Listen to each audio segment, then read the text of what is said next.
இன்றைக்கு கடலாகிய இந்த உலகத்தில் பரிசுத்த பிரயாணத்தை நானும் நீங்களும் செய்து கொண்டிருக்கிறோம். நம்பர் 1 மட்டும் கையை உயர்த்தி சொல்லுங்க, அல்லேலூயா. இந்த உலகம் கடலாக இருக்கிறது. இந்த கடலாகிய இந்த உலகத்திலே என்கிற வாழ்க்கை எனும் படகு இன்றைக்கு போய்க் கொண்டிருக்கிறது. எங்கே போகிறது? மறு கரையாகிய பரலோகத்தை நோக்கி நம்முடைய பிரயாணம் போய்க் கொண்டிருக்கிறது. இந்த உலக துன்பங்களை தாண்டி மறு கரையிலே நம்முடைய ஆண்டவர் நிற்கிறார். ஆமென். அதுதான் ஒரு உதாரணத்தை கூட நான் சொல்ல முடியும். ஒரு அப்பாவும் ஒரு சின்ன பிள்ளையும், அவங்களுக்கு தாய் இல்ல, மற்ற சகோதரங்கள் இல்ல. அவங்க இருந்த வீட்டுக்கு முன்னுக்கு பெரிய ஒரு சுடலை இருந்துச்சு. ஆக்களை புதைக்கிற இடம், மரித்தவர்களை புதைக்கிற இடம். அந்த இடத்தை தாண்டித்தான் அவருடைய வீடு இருந்தது. ஆகவே இந்த குழந்தை பிள்ளை என்ன செய்வாள் என்று சொன்னால், மாலை நேரங்களில் கூட கடைக்கோ வேறு காரியங்களுக்கோ ரோட்டுக்கு வந்தால் அந்த சுடலையை தாண்டி ஒரு பயமும் இல்லாமல் போவாள். ஒரு நாள் அவள் போய்கொண்டிருக்கும் பொழுது வீதியால போன ஒருவர் மறித்து கேட்டாராம், இந்த மாலை நேரத்தில் இந்த சுடலையால நடந்து போகிறாயே, உனக்கு பயம் இல்லையா? எங்களுக்கோ பயமா இருக்கிறதே, நீ சுடலைக்குள்ளாலேயே நடந்து போகிறாய் என்று கேட்ட பொழுது அந்த குழந்தை சொல்லிச்சுதாம், இந்த சுடலை எனக்கு பயத்தை கொடுக்கவில்லை, ஏனென்றால் இந்த சுடலையை தாண்டினால் தான் என்னுடைய அப்பாவின் வீட்டிற்கு என்னால் போக முடியும். அல்லேலூயா. இந்த உலகம் எங்களுக்கு சுடலைகளை போல, இந்த உலகம் எங்களுக்கு பயமறுத்துகிற சுடலைகளை போல இருக்கலாம். இதன் மறு கரையிலே நமது ஆண்டவர் இயேசு கிறிஸ்து நமக்காக 2 கரங்களையும் பிரித்து ஆயத்தமாயிருக்கிறார். அல்லேலூயா. என் மகனே தேவதாஸ், நீ வா என்று சொல்லி அவர் மறுகரையிலிருந்து என்னை அழைத்துக் கொண்டிருக்கிறார். இந்த 45 வருடங்களாக அவரை நோக்கி நான் ஓடிக்கொண்டிருக்கிறேன். அல்லேலூயா. இன்னும் எத்தனை வருஷத்துல, இன்னும் எத்தனை நாளில, இன்னும் எத்தனை மாதத்துல என்னுடைய பிரயாணம் முடியும் என்பது தெரியாது. ஆனாலும் சுடலையாகிய கடலாகிய இந்த உலகத்தின் மறுகரையில என் ஆண்டவர் நிற்கிறார். ஆமென். அல்லேலூயா. அப்ப இந்த ஜனங்கள் இந்த கடல் பிரயாணத்தை செய்யும் பொழுது அவர்களுக்கு வந்த பிரச்சனையை 13 நாங்கள் வாசிக்கிறோம். அவருடைய பிரயாணத்தில் என்ன வீசுகிறது? தென்றல் வீசுகிறது. தென்றல் என்பது அது உபத்திரவத்தை அல்ல, அது இனிமையை குறிக்கிறது, அது சந்தோஷத்தை குறிக்கிறது, அது மகிழ்ச்சியை குறிக்கிறது.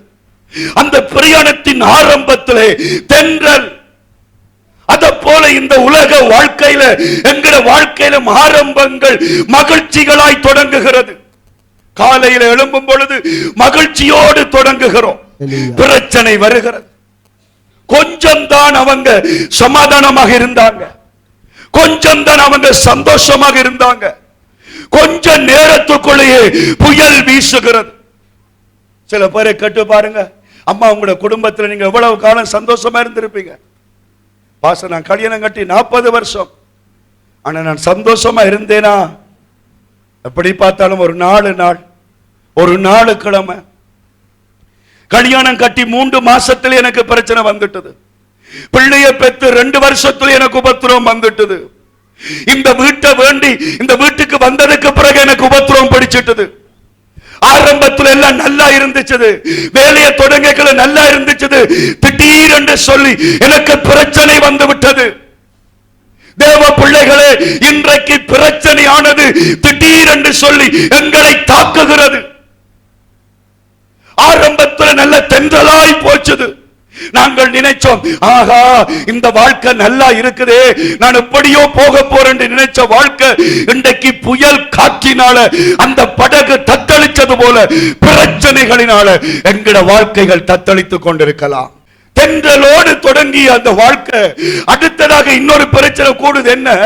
அந்த காற்றுக்கு எதிர்த்து போக முடியவில்லை, வாழ்க்கையில முன்னேற முடியவில்லை. பிரச்சனை விடுகிறதில்லை, உபத்திரவம் விடுகிறதில்லை. என்னால முடியல பாஸ்டர், என்னால முடியல. ஒவ்வொரு நாளும் எனக்கு தலையடிதான். தேவ பிள்ளைகளே, ஏன் இந்த பிரச்சனைகள், ஏன் இந்த உபத்திரவங்கள்? அன்றைக்கு அவங்க படகை தொடங்கும் பொழுது தென்றலோடு தொடங்கி என்ன செய்யறாங்க? கொஞ்சம் கூட ஓட முடியாதபடி, தண்டு வலிக்க முடியாதபடி, கடைசி கட்டத்தில் எப்படி போகுது படகு? காத்து எங்க போகுதோ அங்க படகு போச்சுது. சொல்லுங்க, காத்து எங்க போச்சுதோ, காற்று எங்க போச்சுதோ படகு அங்க போகுது. அத போலதான் நானும் போறேன். ஆமென் சொல்லுங்க. என்ன நடக்குன்னு தெரியல, ஏதோ வாழுகிறேன், ஏதோ இருக்கிறேன், என்னன்னு தெரியல. வீட்டுக்கு எவ்வளவு காசு வருகிறது, வீட்டுல என்ன நடக்குது ஒன்றுமே தெரியல. வெகு வருத்தத்தோடு அந்த படகை என்ன செய்ய பார்க்கிறார்கள்? வசப்படுத்த பார்க்கிறார்கள். இன்றைக்கு தேவ பிள்ளைகள் எப்படியாவது கஷ்டப்பட்டாவது இந்த வாழ்க்கையை கொண்டு போக வேணும், ஏதோ பிள்ளைகளுக்காக வாழ வேணும் என்று சொல்லி இன்றைக்கு பல விதமான பிரச்சனைகளில் நாங்கள் ஏதோ முக்கு திக்காடி கொண்டிருக்கிறோம். அந்த படகுல, அந்த கடலில் அவங்கள் வருத்தத்தோட அந்த படகை வசப்படுத்தினது போல இன்றைக்கு வருத்தத்தின் மேல வருத்தங்கள், பலவீனத்தின் மேல பலவீனங்கள், பிரச்சனையின் மேல பிரச்சனைகள் தேவ பிள்ளைகளை தாக்கி கொண்டிருக்கிறது. பிரயாணம் பண்ணும் பொழுது அவர்கள்ட்ட இருந்த அந்த பொருள்களை என்ன செய்கிறார்கள்? அந்த உபத்திரவத்தில் கடலில் எறிகிறார்கள். அதை போலதான் இன்றைக்கு தேவ பிள்ளைகள் நல்லா இருந்தாங்க.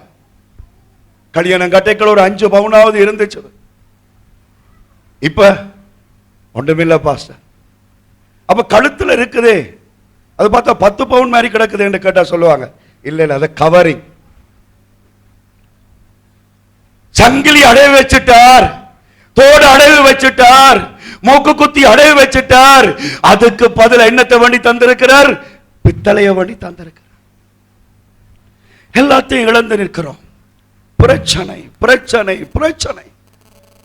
மல்லாவியில சம்பத் பேங்க்ல தொடங்கின கடன் எங்க போயிருக்குது? பொங்கல் என்ன வங்கி இருக்குது? இலங்கை வங்கி. சம்பத் பேங்க்லயும் கடன் இருக்குது தேவதாஸ் பாஸ்டருக்கு. அப்படியே போன HNB கடன் இருக்குது, பீப்புள்ஸ் பேங்க்ல இருக்குது, என்னது இருக்கு? இலங்கை வங்கி. ஒன்றுமில்ல, பிரச்சனை தான் மிச்சம். சரக்குகளை தூக்கி எறிகிறார்கள். அதிலும் இப்பொழுதும் கூட வாழுவதற்காக ஏதோ ஒன்று செய்ய வேண்டி இருக்குது. இங்க ஒரு தாயார் இருக்கிறார், தன்னுடைய மருமகன் குடிய விட்டு சேர்ச்சுக்கு வரணும் என்றதுக்கு எத்தனையோ தரம் கேட்டா, தம்பி நீ குடிய விட்டுட்டு சேர்ச்சுக்கு வா. அவன் வரமாட்டான். கடைசியா சொன்ன, சேர்ச்சுக்கு வாரதண்டான், நீ எனக்கு ஒரு மோட்டார் சைக்கிள் வண்டி தரணும், நீ எனக்கு ஒரு மோட்டார் சைக்கிள் வண்டி தான். இருந்ததை அழிச்சு அவனுக்கு மோட்டார் சைக்கிள் வண்டி கொடுக்கிறாங்க. என்னத்துக்கு? சேர்ச்சுக்கு வரணும், குடும்பம் நல்லா இருக்கணும், சந்தோஷமா இருக்கணும். இன்றைக்கு எங்களோட வாழ்க்கை அதைத்தான் நாங்கள் செய்து கொண்டிருக்கிறோம். பிள்ளைக்கு செலவழிக்கிறோம், மருமக்களுக்கு செலவழிக்கிறோம், அவனுக்கு உடுப்புக்கு, அவனுக்கு அந்த காரியம் இந்த காரியம். ஏன் எப்படி என்றாலும் அதை செய்யாட்டி அவன் போய்விடுவான். பிரச்சனைகள் பிரச்சனைகள். புரிந்து கொள்ளுகிறவர்கள் யாரும் இல்லை. பிரச்சனைக்கு மேல பிரச்சனையை பெருக்குகிறவர்கள் தான் இன்றைக்கு இந்த வாழ்க்கையில பெருகிக் கொண்டிருக்கிறார்கள். எவ்வளவு கவலை.